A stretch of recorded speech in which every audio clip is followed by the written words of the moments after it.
let's now see what we've been able to accomplish so far. Let me grab a little bit of water.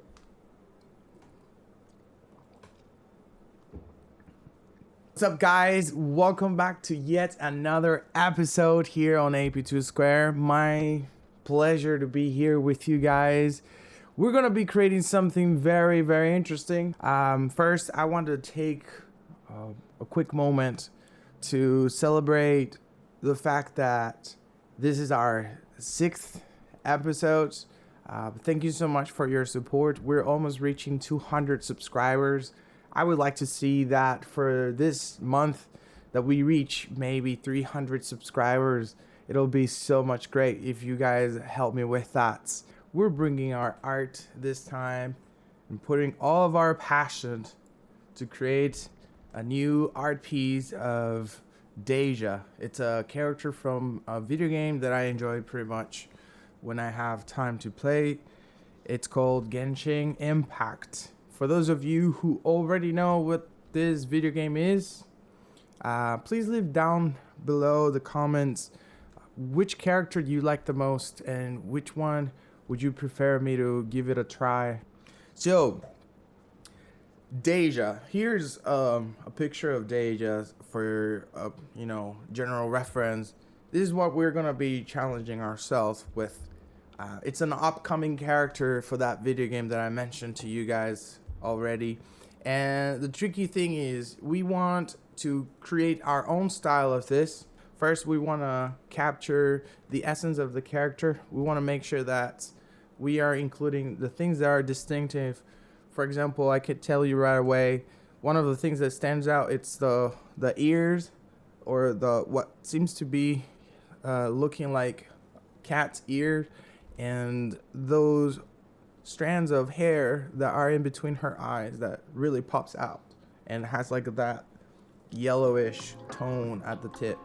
And so yeah, I'll be looking on those small details and trying to incorporate that on our sketching process. And yeah,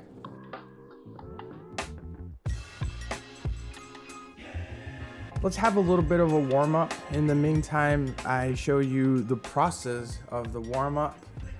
I want to take a little moment here to give you some inspirational thoughts for this week. Guys, the thought for today, it's going to be a very simple one. I've been thinking about it for the last week. I realized that sometimes I put myself in a self-sabotage position in my own artistic journey. And obviously, this is mostly me speaking on my experience.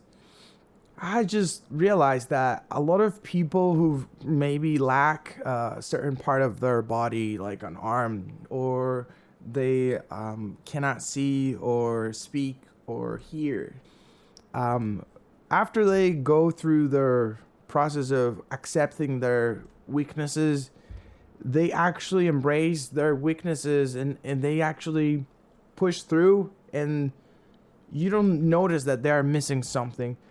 When we self-sabotage ourselves, it's because we want to accept ourselves to a higher standard. There are a lot of people that maybe don't have what it would seem to me the same type of art skills that I have, but they do show this radiance of happiness and joy. And I think that is what really should be about. It should be that you come to accept your skill at your level, and you count the blessings. I would say realize that we do have enough. You are enough, I am enough. We've accomplished enough. We deserve celebrating our little progresses.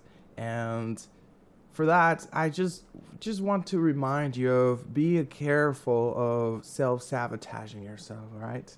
Okay, moving on. Oh, by the way, I forgot. This is where we put together art and passion and we create amazing experiences.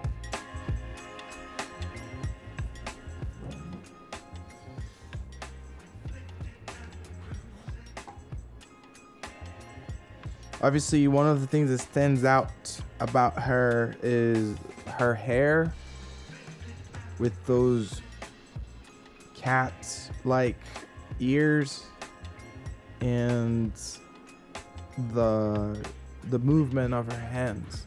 Apparently most of the power that she exhales comes from her hands.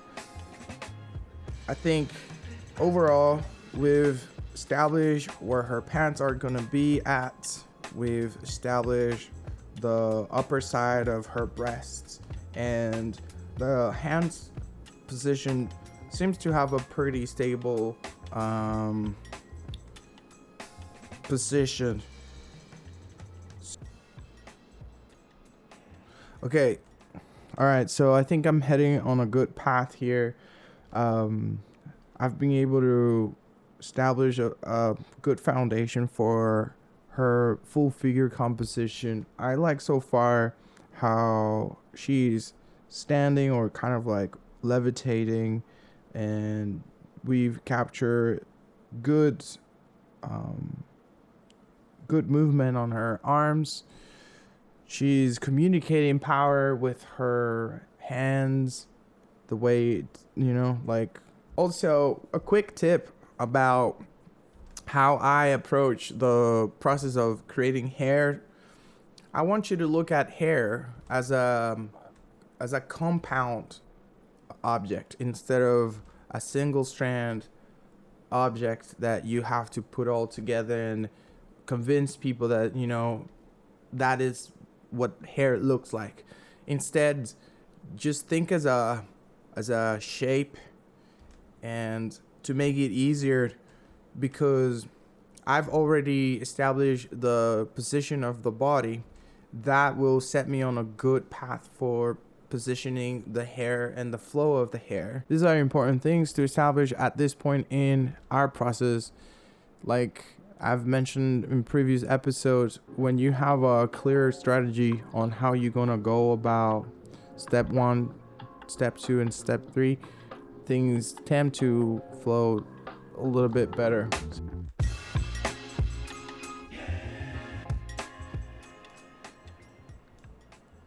Okay, so this is looking pretty good. Now we have a clear view on, where everything is at, all the materials that we need, like where the pants are and hair. I can have a clear view on, what I need to work on. So let's move on to apply some color. Here is another quick tip. If you're new into digital art, all you have to do is you bring a new layer, you put it underneath your sketching lines, and you begin to do your coloring like so.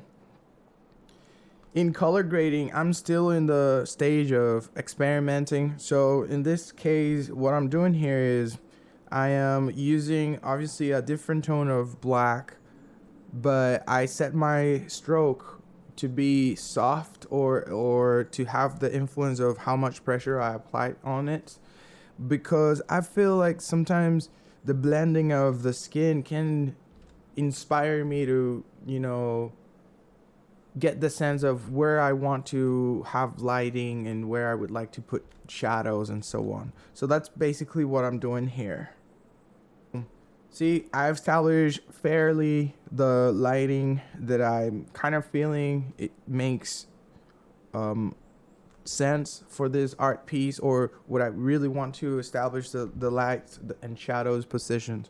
So now I'm gonna start doing some loose strokes on the hair, and let's see where it goes. I'm just gonna start cleaning up this strands and just make them look a little bit more thin and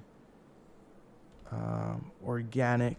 I remember that time when I've wondered how people used to make their own, hairstyle, and I try to reverse engineer all those process in my mind, and it surprised me every time whenever I actually find out how they actually do those things. Okay, so my third tip for this episode is the usage of soft brush. Here I'm gonna apply soft brush on the cloth. I can do the same thing for the areas that I would like to make it show more volume on the areas that I want for the light to shine brighter, like so. See? Let's now see what we've been able to accomplish so far. Let me grab a little bit of water.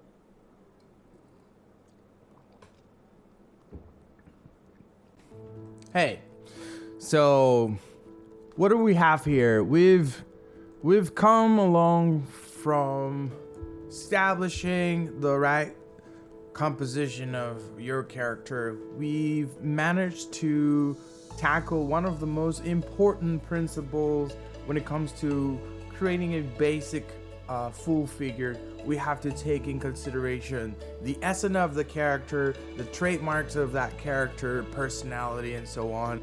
We've tackled basically the essential elements of her features, such as the ears, of the cat ears, that distinctive part of the hair in between her eyes.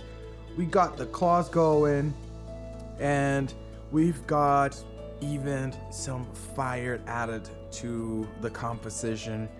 Give yourself the chance to explore your creativity in the process.